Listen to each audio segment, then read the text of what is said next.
Chapter 50. Why did you say he was dead? Mum looks out through the window, the way she does when she's lost in thought. Maybe it's regret. Maybe she gets lost in regret. It seemed easier, she says at last, in a small voice, monotone and grey. Her body feels heavy sitting on the edge of my bed.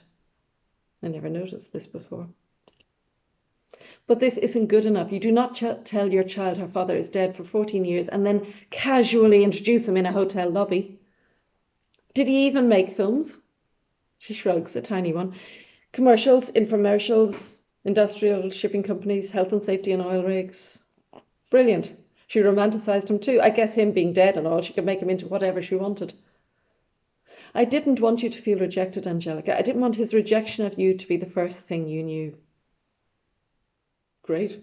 Rejected twice in one sentence. Way to rub it in, Mum. You were always making up romantic stories about him. One day I said, well, why not? Why not let her think he was something amazing and he didn't merely abandon us both? Oh, abandonment too. Why not add as an aside that he was a serial killer and have done? So it's my fault, I say. No, look, Angelica. I always meant to tell you the truth, she says. When, Mum? I'm sitting up now, my back scooched into the corner. What if I'd wanted to find him? Would you have even told me he was alive if he hadn't turned up? What if he'd looked for me? Would you have told me then? I turn off the bedside lamp and slide down in the bed. You had no right. Interview terminate. I pull my duvet up to my chin and stare at this long tear in the wallpaper. I made it when I was 8 and looking for secret maps everywhere. So many things are ricocheting around my head. You're meant to meet boyfriends and princes at balls. You are not meant to meet your dad for the first time. Mum doesn't move, not for ages. When she does, finally, it's to stroke the hair from my face. I slide under the duvet before she can kiss my head. As I said, it's a busy and very full head right now, and it does not need a kiss as well. I told you before, she says.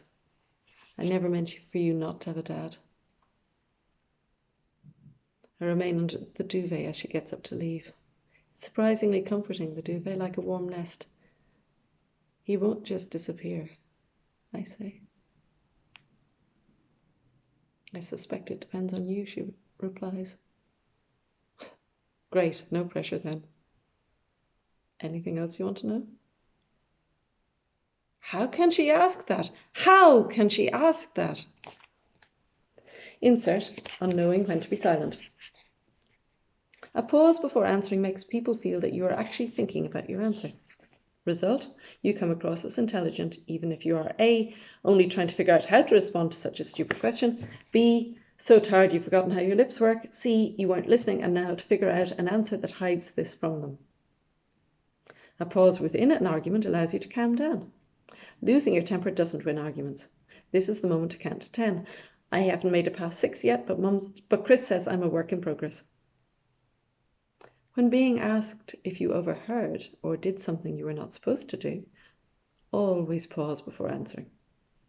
This allows you time to gauge from their waiting expression if they are hoping you heard or did whatever you did, so that you can launch into an interesting discussion about whether it's better to lie in the interests of national security and world peace. Exception if the subject is embarrassing and you do not want to talk about it at any cost. Another good time to be silent is when you don't know what to say. Like now. To be continued.